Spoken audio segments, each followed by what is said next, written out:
Hello and welcome to Bored and Confused, where I review shows based on two criteria. One, was I bored? Two, was I confused? Today's show is The Wild Party at the City Center Encores series. So excited to see this play, but before I jump into it, please take a moment to like, comment, and subscribe. It helps me grow this channel and see more cool shows like The Wild Party. All right, what did I know about this going into it? Well, This was before I moved to New York. This show was on Broadway, I believe, in 1999-2000 season. There are two Wild Parties. There's a Broadway and there's an off-Broadway. I had heard about both of them, but I moved to New York in 2002, and both of the shows had already closed. They did not last long, either of them. I didn't even know which Wild Party I was going to see. I assumed it was the Broadway version, the Michael John LaChiusa version, and that was correct. I think that one is known for having a more ambitious score than the one that played off-Broadway, although they're both really well regarded and some people prefer the off-Broadway version to the Broadway. The off-Broadway version has a more pop rock score and the songs feel more liftable from the story.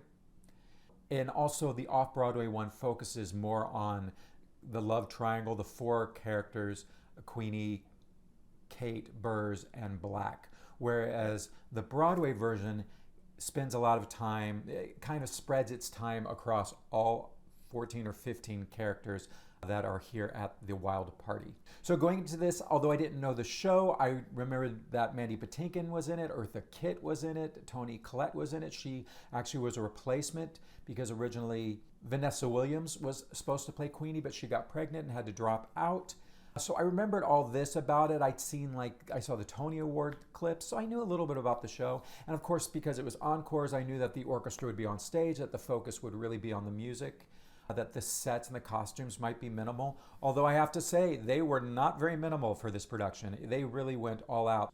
This felt like it was almost a Broadway show. There was costumes, there were costume changes, there was choreography. No one was holding the books like in the old days of Encores. There were no music stand to be seen. They had a fully realized set. The nice thing about the Wild Party is it all takes place in a one-bedroom, one-bathroom apartment. So the set design was really great. It was done by scenic design by Arnel Sanchianco. So yes, it really feels like Encores has evolved into feeling like they're ready to go to Broadway. And maybe that is the hope now that so many shows have gone to Broadway from Encores. But I kind of like it better when they really just focus on sharing these shows with us that maybe did not have a big life or have been forgotten. That's really the goal of Encores, is to bring back forgotten shows. But they seem to be leaning in, like I know they're doing La Cage next, which makes no sense to me. How is that a forgotten show? It's been on Broadway 3 or 4 times. All right, and it's done regionally anyhow. So let's talk about the history of the Wild Party. The Wild Party is based on a 1928 narrative poem by Joseph Moncure March. It's very dark, it's very jazzy, and it was very scandalous for its time.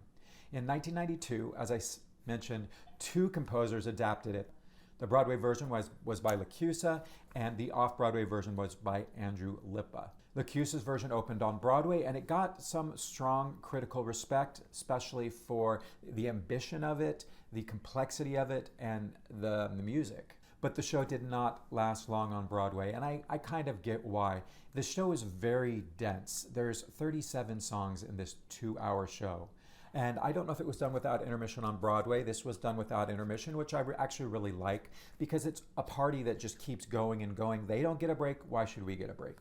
And I also feel like I just wanted to stay in the party, go on that ride. The show also feels like it's through composed. There is not a lot of dialogue, and even where there is, it feels like a song is still going, or it's coming in, or it's about to go out. Like, this is a lot of music in the show, and it feels very operatic that way. And also, I think the nature of the story is very operatic because it does have elements of tragedy.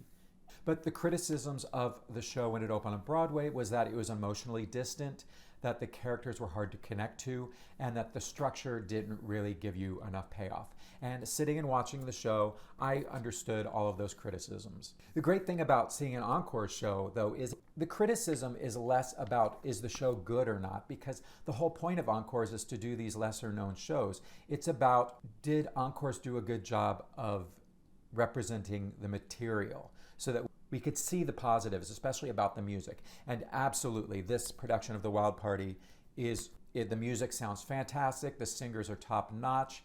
It's a good production of this show. So if you want to experience The Wild Party, this is a great way to do it. I don't think you're going to get this caliber of, a full orchestra, these Broadway stars performing this material. You're not going to get this anywhere else. So what is the show about? Well, the show follows, the lead character is Queenie. So Queenie is a blonde chorus girl. She has a boyfriend named Burr who is a vaudeville clown, and their relationship is violent. We see that right from the start.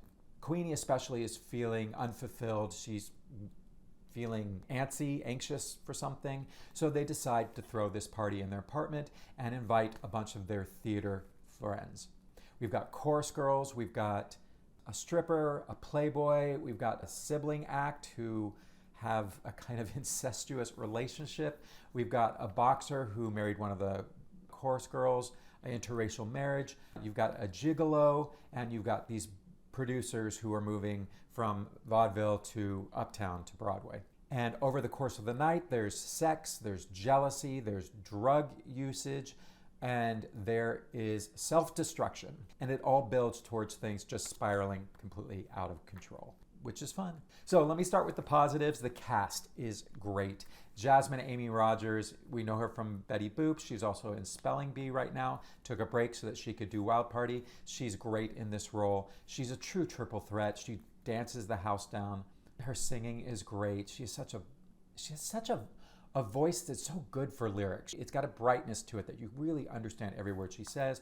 Her acting is great. She's making strong choices. She's a very likable actor, which is important for a role like Queenie, who can just really turn you off very quickly.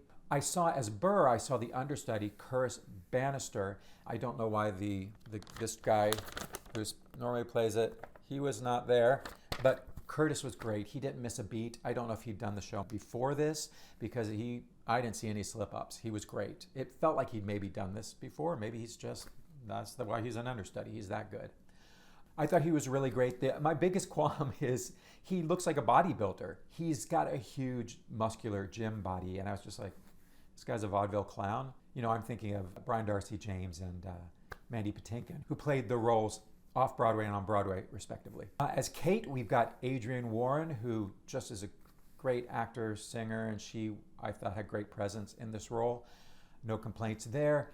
The biggest standout of the night for me, honestly, because it was a surprise, it was an actor I'm not familiar with, Megan Murphy as Madeleine True, who plays this lesbian stripper who is in this relationship with this girl named Sally, who she just picked up off the street a few days ago, kind of commenting on lesbian relationships there. She sings a whole song about her. And this woman is statuesque. She's beautiful to look at. She looked great in this beaded green flapper gown. She looked great in her skivvies later in the show. We get to see everyone get stripped down. She killed Like Sally, her big song. And every line, she was so funny, and I just couldn't take my eyes off her. Throughout the show, even when she was just in the back doing her thing, I was mesmerized by this actor. So I see big things from Megan Murphy. Maya Rowe and Leslie Margarita, who play sisters. One is the youngest, is 14-year-olds, and the other one plays May, who has married this black guy who's a boxer. And she's brought a 14-year-old girl, a sister with her to this party. What are you thinking?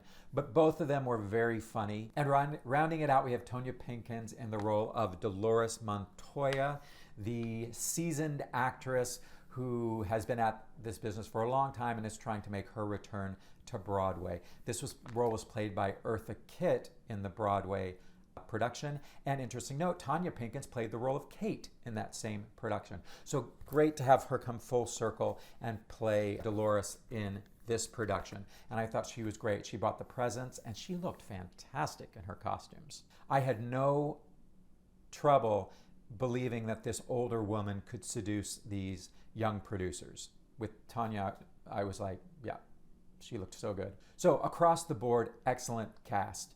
And for those I didn't mention, they were wonderful as well, but those were the standouts for me. The music is so impressive in the show. It really feels like opera. It's constant, it's dense, it has dissonance in it, which fits with the jazz age. It's immersive. I feel like it it really just, it bombards you in a way that really made this party feel real to me, which is weird because it's like operatic and that they're singing almost everything. But I don't know, it worked for me. There's some dialogue, which is actually this, I find the book for this very smart because it does use dialogue when they need to get a joke that wouldn't work with music. But we really get all of the story from these songs, but I find that a lot of it's kind of speak singing. Some of the actors really would navigate this speaking, singing. The lyrics really sit on the music in a way that's really easy to take them in, which is so important when you're listening to 2 hours of music. So very impressive. The set, I think, worked really great. They put the orchestra up on the top, as they do with Encores, making sure the orchestra is on stage since it's about the music. Nice size orchestra, beautifully directed by Daryl Waters with Associate Music Director Paul Massey. Orchestra sounded fantastic. The orchestrations are by Bruce Coughlin, and my understanding is that they always do the original orchestrations, so I'm assuming that's what we did here. The set is just the one apartment with a bedroom and a bathroom on either side. They have no walls, so we can see into those rooms. I thought it worked really well for the encore setup with the orchestra there. We could see everything.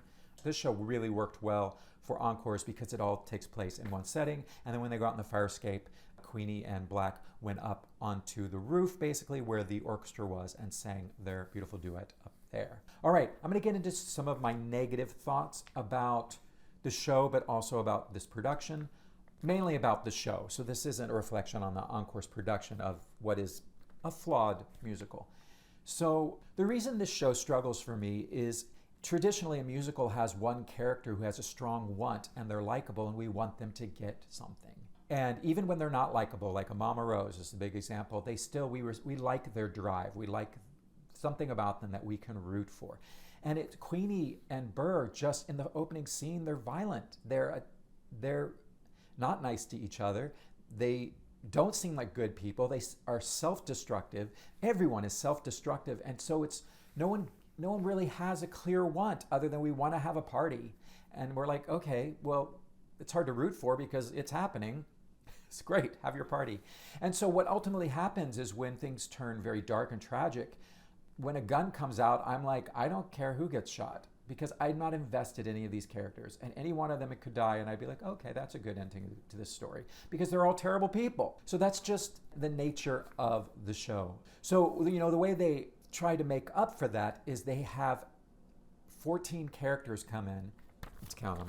15 characters come in, and each one is a different type. These are such great roles for character actors because each one of these roles needs to just be a completely different type character than everyone else. And they are. And they come in and they basically each get a song.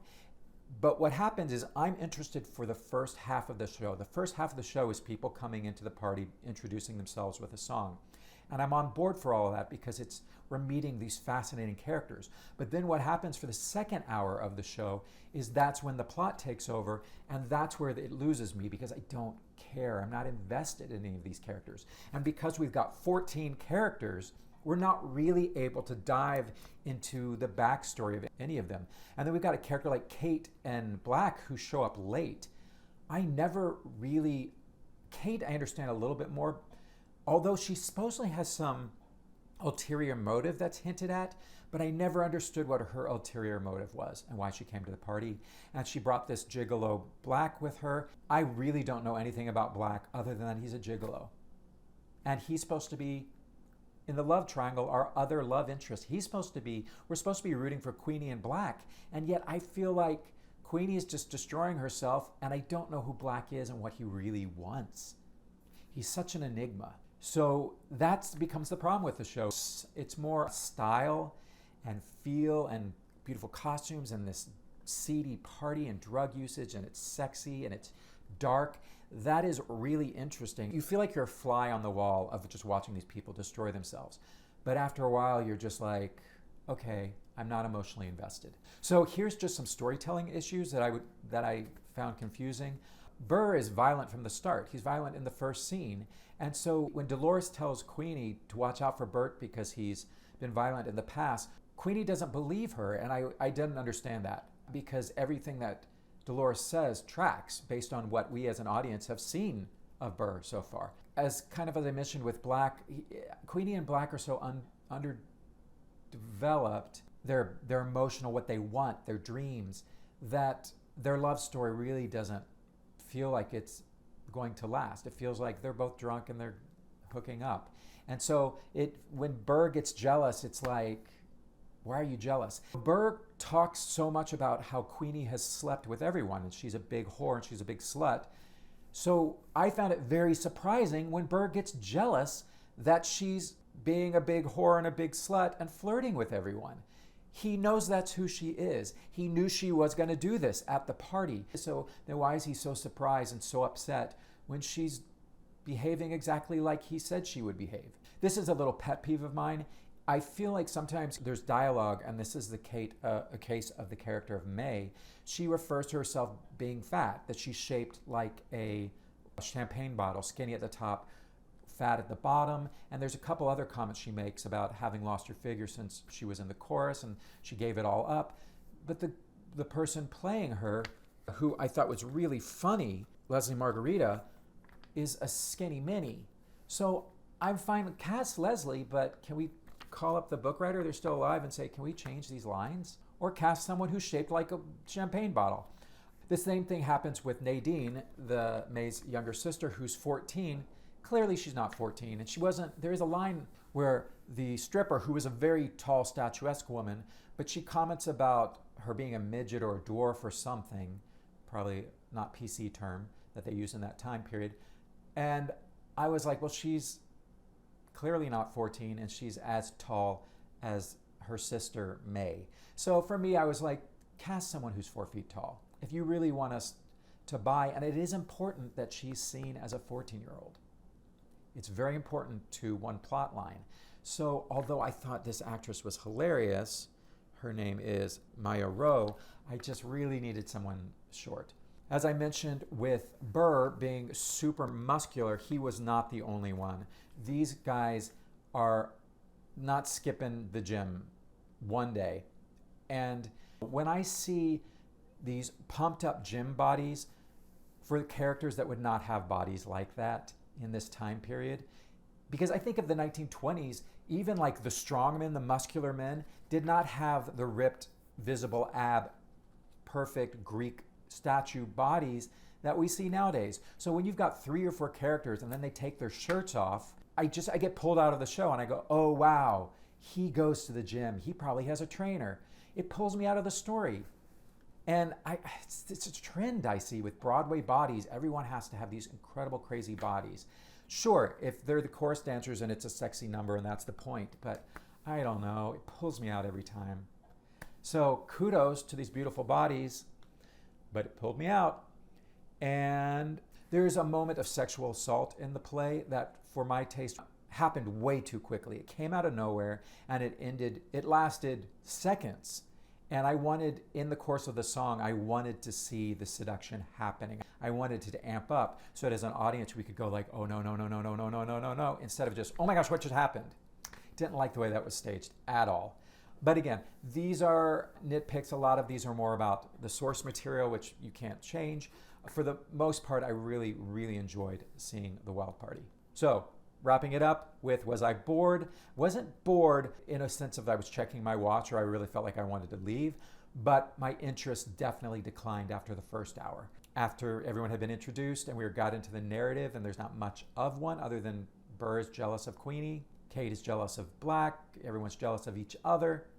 That's the story. And then there's this side through line of the producers moving uptown, and these vaudeville performers, of course, all want to be included in this. They want to take their acts up to Broadway. So was I confused? Yeah, all those little things about the character motivations, the relationships, and some of the choices that were made directorially. It just made me a little confused and was problematic, especially in the second half of the show. So wrapping this up, overall, I love this show because it's just a fascinating piece of writing. It's interesting because it's a musical that has so much in common with opera. It really kind of bridges the two forms. This is something I liked and I also didn't like. I like that it's all written in music that feels like appropriate to the period. It's also problematic though, because it does have a sameness. I mean, 37 songs written in this jazz style. It does start to feel like a little bit of a wash, but he writes really good hooks and he writes really good song structures. So I never was confused of when a song began, when a song ended, and what the structure of that song was. But it's a lot of jazz, 1920s style jazz for 2 hours and 37 songs. It's a lot, but I kind of loved it at the same time. So that's a criticism and a positive. Also, I thought the choreography and the direction was very good. This is a great chance to see this unique piece of musical theater history. And this is not a show that you're going to see done very often. So that's what Encores is great. It's kind of a once in a lifetime chance to see these pieces done with a stellar cast, with a killer orchestra on this amazing stage. All right. How did I get my tickets? I got press tickets. I'm so thankful to be able to sit in the orchestra and really take in this show. My seat was in row J, right on the aisle. Every seat in the orchestra and along the dress circle is great. City Center is huge. As you get more into the rear mezzanine and up into the balcony, seats aren't as great, but they're much cheaper up there. So where can you get tickets? It's such a huge theater. It's like 2,500 seats. So there are lots of reasonably priced seats. You also can get seats on TDF for $50. Student rush tickets are only $23. And if you're under 40, you can join Access Club and get $28 tickets. And that club is free to join. If I was under 40, I would join this club because I love all of the Encores productions. So if you get a chance, I think you got another week, go check out The Wild Party. If you've already seen it, please comment below. After you've seen it, come back. Let me know if you disagreed, agreed, if you love this show, if you think it should go back to Broadway. Love to hear your thoughts. Thanks for watching. Bye. Don't bore me, don't confuse me. If you do, then you'll lose me. Don't wanna drift away, wanna stay inside the play. Keep me engaged, keep me amused with what's in front of me. 'Cause I don't wanna be